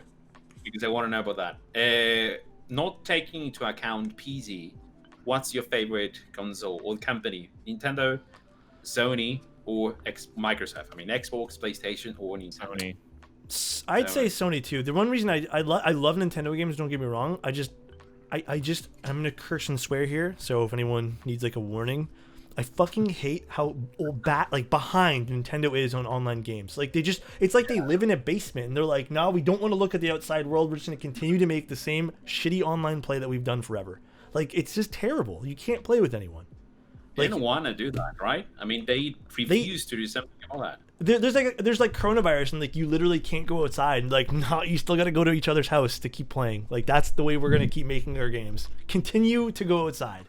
Like, even with Animal Crossing, I wanted to go visit someone's island and you have to go through like 13 different things, pay for a service just to visit someone's island. Like, it's just awful. I just don't know why they haven't done anything like to do better. Nobody wants that anymore. No one. Leisure Suite Larry, that was a great game. All right, Rob. I never played that. I knew about that, but I never played that. Did you play that? I mean, like, when I got older, I wanted to see what it was for sure. I'm not gonna lie. I don't know. If didn't play it as a Chase kid and Reagan though. know about that. I don't think they know. So if you guys actually have your old Game Boys and you guys have Conker's Pocket Tales, that game's worth a lot of money. Yeah. It is a very rare game, and I actually have it. I bought it. It was Pocket Tales, I believe. It wasn't bad for a day or bad for a day. Okay. That's the one that I remember. Pocket Tales is worth a lot of money, I think. I don't know why, but it's like a game that people went nuts for afterwards. It's like those original first edition Pokemon boxes. Those are selling for like $250,000 a box now if you have a sealed copy. I don't even know what Conkers is. Conkers was like a squirrel. No clue. So yeah, I have no clue. Never heard of that in my life. It's interesting to see to hear about that though, Chase, because like again, there's only like 5 years worth of difference in age. I know, but it's a lot, like I said, it's a squirrel from Rare. The company was Rare. I mean, it's Rare, the ones that designed Banjo-Kazooie, and it was like a version. I mean, another platform like Mario, Super Mario. but it was a squirrel that it would look nice. I mean, you know, like a big eye squirrel that it was very Yeah. charming.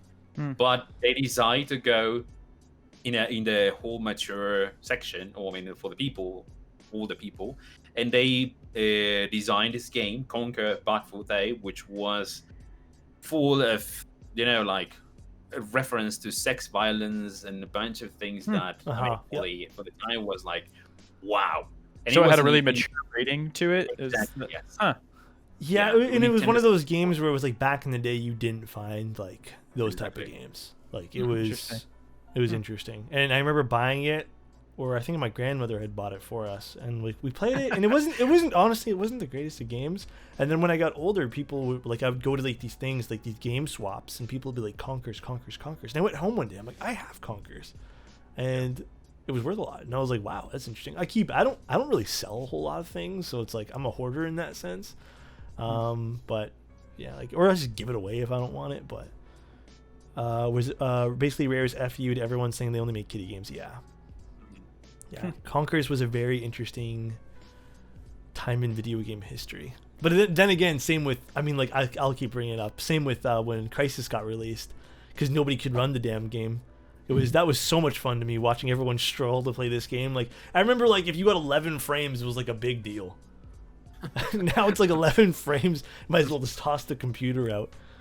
Yeah. The whole PC out, yep. Okay.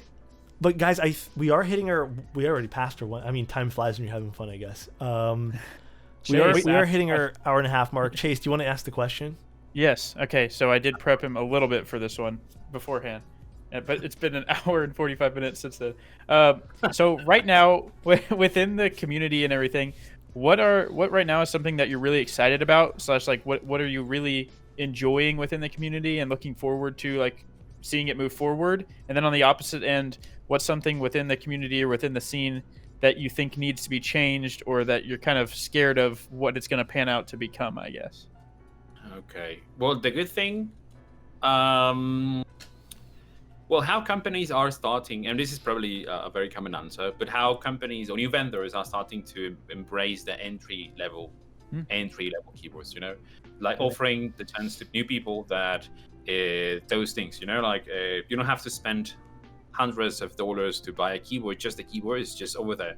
Examples like the NK65, and I'm gonna say only NK65 because I mean we have Kara, we have Portico, and KVD67 Lite, but those are not built as it is. And for instance, the NK65, for example, the milkshake is already there. It's like a drop alt. You have the keyboard there, and you have the chance to experiment with it. You have the chance to go and try to mod the stabilizers, the switches, put in your own keycaps, etc., etc. Which, so, I mean, for someone new, as an entry, I wouldn't call Kara an entry level. I wouldn't call Portico an entry level, because let's be honest. Who among the entry community or the people who is new knows how to solder? I mean, it's like, some people are afraid of soldering, right? And some people are afraid, don't even know what an stabilizer is. And if you give all these people the new ones, like, there you go, this is your kit, build it. I mean, they're gonna be afraid. They need to look for information, and that's the reason why I wouldn't call that as a true entry. And the NK65 is, everything is there. You don't need to. Actually, Mike says, I mean, and he claims that you don't need to open the keyboard. It's already there. Just put the switches, put the keycaps, and that's all. That's why I think it's a very interesting one. So with the Portico and the Kara, they're actually, I don't know if there's even a solderable version. Probably no. I think it's just hot swap. But I can definitely see that too, where people can get a whole box just of stuff and maybe feel overwhelmed if they have to go now buy switches and keycaps. I think even, I don't know if the Portico or Kara come with, I think you're right, they don't come with stabilizers. Not that I know of. I don't think so. I think the Portico comes, but with screw-in. So okay. There are processes that you need to add to the whole building. I mean, or like steps you need to add to the building process, which, once again, for someone totally new, like true beginners, it would be maybe difficult. That's I think that's the approach that Mike has in the whole NK65 entry. Like, there you go. You don't have to do anything. Just buy the freaking switches, put it there. I have the switches, go there. I have the keycaps, go there, and that's all. Yeah. Which is something that doesn't happen with Kara. And the bad thing about the well, not the bad thing. I'm not gonna mention flipping because it's something that probably everyone has said in the past. I think every Keebcast we start talking about Yeah. it. So Yeah, but I would say is something that is not very common but happens. How and what we talked about a while ago is how the not compared to the true beginners, the ones that are very old, I mean that have some experience in the niche, how they treat the new people. I don't think this is something new, but I wish that these topics in hack, these topics in Twitch or the platforms reviews, they stop being so intolerant. It's like embrace the new people, make this grow. Don't try to be close. I don't like that. And the more I get into the niche, the more I see these. Once again, I don't know if this is something new. I don't know if this is growing too, but this is something that I wish stopped. It's something that I don't like at all. There are a lot of people that, I mean, especially from Mexico. I mean, I'm talking about my culture is something very complicated, and people, I mean, they don't want to be in the hobby because of that. So I agree. Yeah. There definitely needs to be some different mentalities, and like again, not excusing the keyboard hobby, but I feel like every hobby definitely has that side. Unfortunately, our hobby's still small, like it's still budding, we're still blooming, so seeing that is a little bit more easier to look at.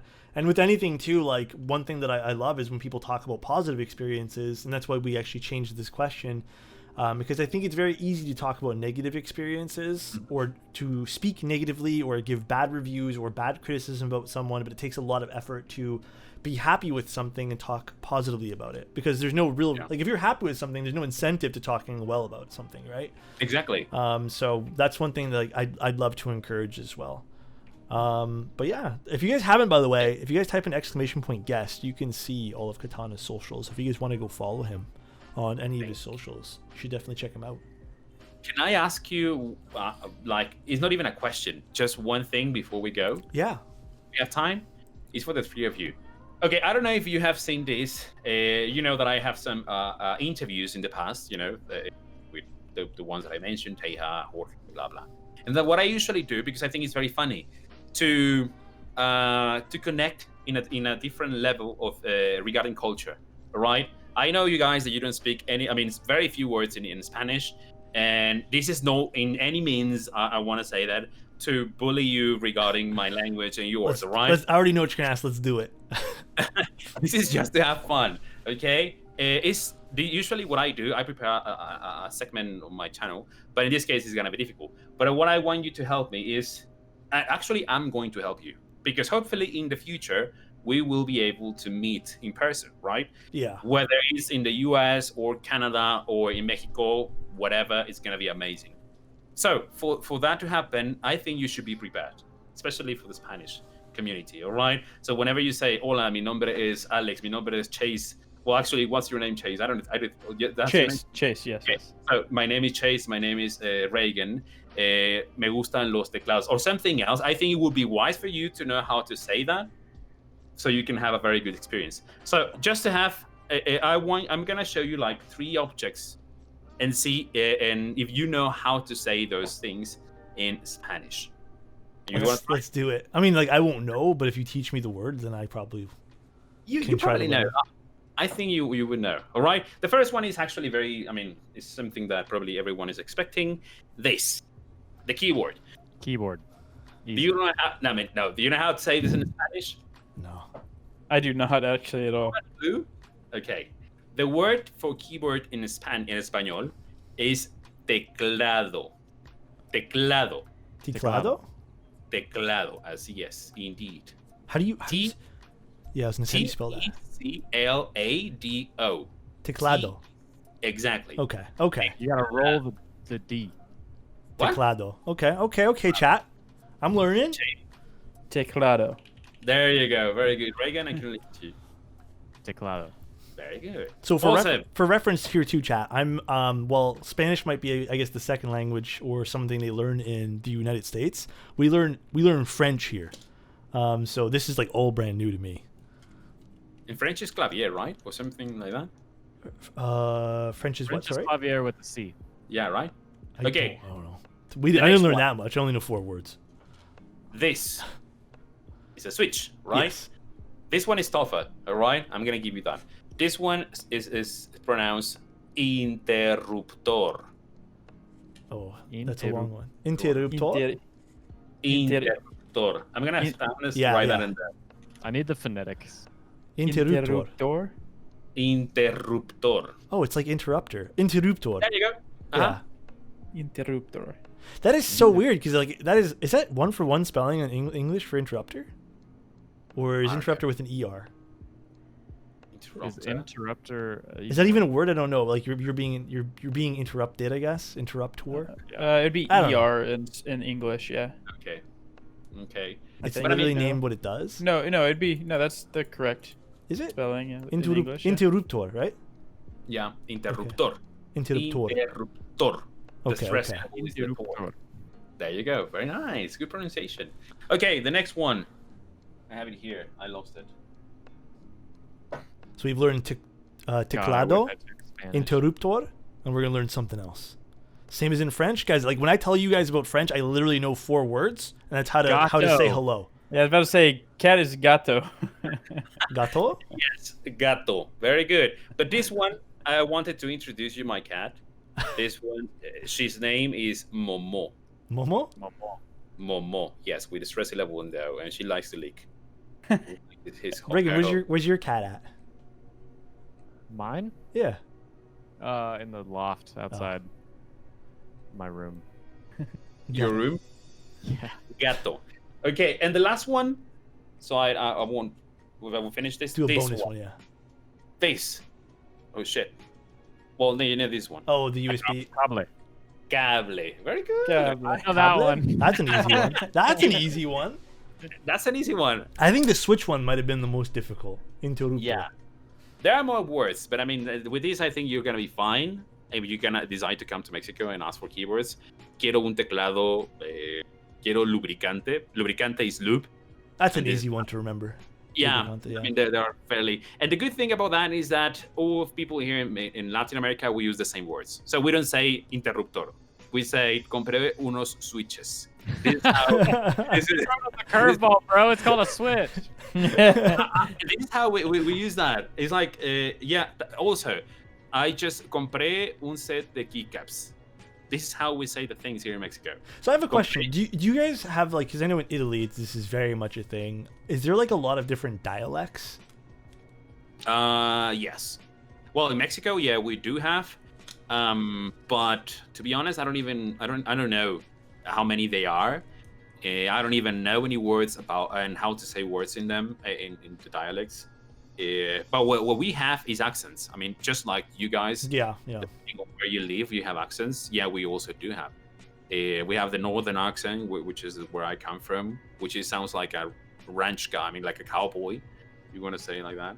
And we have like the south people, the east, etc. And this changes from region, from country to country. I think in Chile, they also in Peru, they have also dialects, if I remember correctly. But yeah.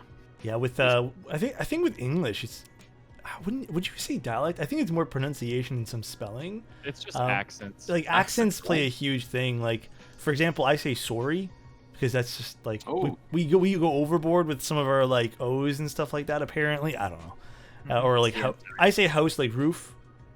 I don't know. Like apparently those are all really weird to like Chase and Reagan. Roof. What? Roof. Roof. That's how we say it too. I don't know. Roof is fine. It's weird when thinking people about say it roof. now. I probably say roof like that, but like I'm thinking about it now. A boot. Yeah, I say like a boat. That's what I say, a boat. A boat, right? This is something very Canadian. Yeah. Like I say things like that, and like even what blows everyone's mind that I told them recently. We have bagged milk. What? What are you from England? No, we're not, Reagan. It's literally not from England. I mean, weren't we Yeah, under like British rule for a while? I don't know, in Canada. I don't know my history. Canada's But what is that? We have milk in bags. I need to explain this in very How does great it sit detail. on a shelf? Like if it's in Reagan, the If it's in a grocery store, it gets put in a bag. Okay, listen. It gets put. It's in a bag. grocery store bag. You just It's pour in it a in the bag. bag. In a bag. All right. And when you get home, you take out the bag from the bag, and then you put it inside a you container. take out the bag from the bag? This is very confusing. I need to literally go over a diagram with you guys. Wait, do you say bag or you say bag? Bag? I don't know. What the hell? You guys asked me like what. This is the other thing that like drives me up the walls is when people. Oh, I made everything hide. When people go, do you say bag or bag? Like I don't know. What do I say? You tell me. You tell me what I say. I don't know. Like, and I start thinking about it. It's like this morning when. Let me ask you this: when you are at the grocery store and you open the refrigerated section for milk, You are don't there open just anyone. bags There's just lined up? bags. There's just they're all in crates and there's just bags. Is it just misshaped bags and then you pull? Are they hanging? No. It's like 4 little bags inside a big bag. It sounds ridiculous, but it's not. I promise it's not. This could look like. You just share a picture. Bitter Seeds is like. It's funny watching Alex explain this. I had it easy. I'm married to a Canuck. Yeah, I mean like. Bagged milk is an Ontario thing. People in provinces like, okay, Coda, are we the only people in Ontario who have this? I didn't know that. That's interesting to me. Yeah. But it's the same that we have in Mexico. In Mexico, we have, well, we used to when I was younger, instead of actually like soda in like can or at a bottle, they serve, in order for the vendors to keep the photo, they give you the soda inside a plastic bag with a straw. That was, I mean, drink your soda. There you go. That was what we used to. Yeah. That's interesting. Bag soda. I think I'm gonna leave it off on this note. The best type of soda or pop, whatever you guys want to pronounce it, is bottled, glass bottled, the best. And then the best Coca-Cola, in particular, that brand. I like bottled, like glass bottles. Has sugar cane in it, not the artificial bullshit. Sugar cane ones. Yes, they're so good. But that's really all we were talking about today. You know, we're talking about a lot of things. Very interesting conversation today. Loved it. Katana, I want to thank you again for being on the show. Thank you so much for being here. Chase, thank you. Space Cables, thank you. Do you guys have anything you guys want to say at the end? Chase, we'll let you go first over here. Another big thank you to Katana. Thank you for your time. Thank you for, thank you for what you're doing for the extension of like this community that we already know, and kind of bringing into light I guess another portion of this community that a lot of us didn't really know existed. So thank you for doing that. Same thing with me. Thank you to Chase and Space Cables for being here. Thank you, Katana, for taking the time out of your day to also entertain us in a way too, with some amazing conversation and definitely bind more community together. Also want to say this for Reagan, because I know he's probably going to bring it up. We do have the SP 2020 desk mats. I'll show you. I'll switch displays here for a second. Is it this one? Oh God, this is the wrong. Bear with me, chat. 1 second, guys. These will be on sale for Reagan tomorrow. These desk pads over here. So if you guys want, it's on spaceholdings.net. Reagan, I'll let you take it off. You know more about this than me. Yep. We've got the desk pads designed by Alex and I at 3 a.m. in Discord calls, and finally in fruition, in stock, same-day shipping tomorrow. I know Alex is excited. This is the first of many projects that we are working on to release as in-stock collaborative items. So, yeah, it's going to be cool. I would also like to add that Aether turned out very nice. Thank you. And I've got it on my build here. Looks very nice. What switches are in there? Kiwis? I do have Kiwis in here, yeah. You also have green. The Dragon Ball Z Krytox look, right? Oh. Yes. Well, so we also have Krytox XHT. In nicer packaging than this, we promise. It's nicer packaging. We've got custom stickers. They're all like sealed and shrink wrapped. And they are dropping Tuesday in stock as well, same day shipping. Nice. Some premium extra hot beds, stabilizer lubricant. And that's it. And Katana, did you want to shout out anything too while you're still here? Well, thank you guys. Thank you. I told you at the beginning, before stream, off stream, I told you guys that it was actually very important for me and for the community that you gave us the time and share the time and share the space with me. So people, I mean, that it means that that we are doing something good, right? Yeah. That you're starting to realize that there is a Latin American niche, a Spanish-speaking community. So thank you so much for taking the time to share with me, for having an amazing conversation. Hopefully this is not the last one that we can have. I mean, I don't know if that's very common or if you hear this very often, but I mean, when you come to Mexico, you have mi casa es tu casa. No, I mean, you have my place is yours. So please, whenever you want to come to say hello, to visit and to share time with the community, as soon as the whole pandemic lockdown is over, I mean, you're more than welcome. You're gonna love our country. I know that you maybe have some stereotypes about us, but I promise you, not all of them are true. Some of them, only a few of them. I promise to you. But thank you, and thank you everyone in the chat that are that they decide to. I'm sorry. For anyone who's wondering, the cat is yeah causing some problems. Thank you everyone that decided that came today. I mean, there were a lot of people from the Latin American community, so it's very nice to see how these guys are here. Yeah, these streams are very relaxing, so thank you for that too. So yeah, that will be all. Thank you guys for tuning in. I don't even know. Hold on, I think it's just let's just see who's live right now. I think Diego said that he was gonna stream today. Diego's not. He lied. He lied to us. Let's see who is on right now. Feels weird to be this side of the. You're not on. What are you doing? All right, let's trade Ramen Champ. Here we go. Let's go to this. Oh, you think he's yeah. Perfect. There we go. Yes, we love ramen. All right, you guys have a great one. Enjoy Ramen's. I don't know what he's doing today. Actually, I should have checked. Oh wait, he's literally just starting. So he's doing an IC group by review. So if you guys, it's DGen Sundays. I don't know what that means, but if you guys see him, say hi. Obviously, take IC and group by reviews with a grain of salt. Form your own opinions, please. And be nice and be kind to everyone. So take care, guys. Thank you again to Katana, and enjoy the rest of your night. Bye-bye. SP20, Matt. SP20.